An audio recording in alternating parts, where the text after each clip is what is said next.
Assalamualaikum warahmatullahi wabarakatuh. Kembali lagi di channel saya, Nurla Valvina. Saya akan membahas teori hierarki kebutuhan Maslow. Teori hierarki kebutuhan Maslow adalah salah satu teori psikologi yang berguna untuk memicu munculnya motivasi pada seorang individu dalam memenuhi kebutuhan mereka sehari-hari. Teori hierarki kebutuhan Maslow ini dikenal pada tahun 1943 melalui A Theory of Human Motivation.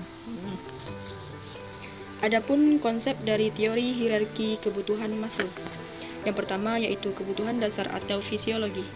Kebutuhan tingkat dasar yang pertama ini memiliki hubungan dengan kebutuhan tubuh setiap individu, baik kebutuhan biologis maupun fisik. Kebutuhan yang sangat mendasar ini haruslah terlebih dahulu terpenuhi agar manusia dapat bertahan hidup dan melangkah ke tingkat kebutuhan selanjutnya. Yang kedua ada kebutuhan rasa aman. Kebutuhan ini adalah kebutuhan untuk senantiasa merasa aman. Seorang individu dapat melangkah ke tingkat kebutuhan selanjutnya apabila sudah berhasil memenuhi kebutuhan pada tingkat pertama. Yang ketiga ada kebutuhan sosial. Kebutuhan sosial ini adalah kebutuhan mengenai aspek sosial yang ada di masyarakat seperti kebutuhan untuk merasa cinta, kasih sayang, dan memiliki hak kepemilikan terhadap suatu hal.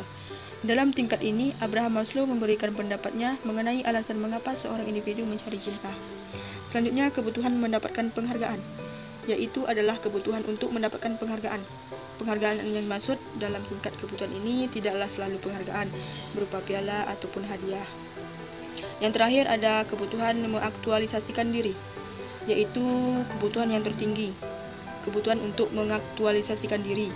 Kebutuhan ini dapat tercapai apabila seorang individu berhasil memenuhi keempat kebutuhan sebelumnya. Aktualisasi diri dapat diartikan sebagai wujud sesungguhnya untuk mencerminkan harapan serta keinginan seorang individu terhadap dirinya sendiri. Menelaah cerpen berjudul Ayam Putih Pungguk dengan teori kebutuhan Maslow. Yang pertama yaitu kebutuhan fisiologis, yaitu pagi itu cuaca amat cerah, awan tak ikut menghampiri kecerahan yang menyelimuti pagi yang indah dan romantik. Terdiam aku menyaksikan alunan indah angin seakan bersiul menuju arah mata angin. Yang kedua ada kebutuhan rasa aman. Tak terasa aku sudah tumbuh dan besar di kampungku dengan adat Melayu yang menyelimuti hari-hariku. Ada hal yang menarik yang ingin aku tanyakan, yaitu lagu Ayam Putih Pungguk. Selanjutnya kebutuhan sosial, yaitu cerita Ayam Putih Pungguk tidak hanya sebagai terbentuknya tanah putih saja, namun juga asal mulanya lagu Ayam Putih Pungguk ini juga dapat diciptakan oleh orang lain. Selanjutnya yaitu kebutuhan penghargaan. Setelah selesai menilai, masyarakat di Bagan biasanya menjemur padi mereka dengan menggunakan alas terpal bekas ataupun daun pisang yang disusun dengan memanjang. Yang terakhir ada kebutuhan aktualisasi diri.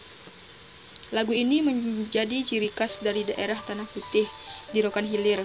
Lagu ini pun sering dinyanyikan oleh masyarakat di Rokan Hilir. Ya, begitu cerita yang terjalin antara aku dan nenek dan tentang pertanyaanku yang sudah ku ingin tahu.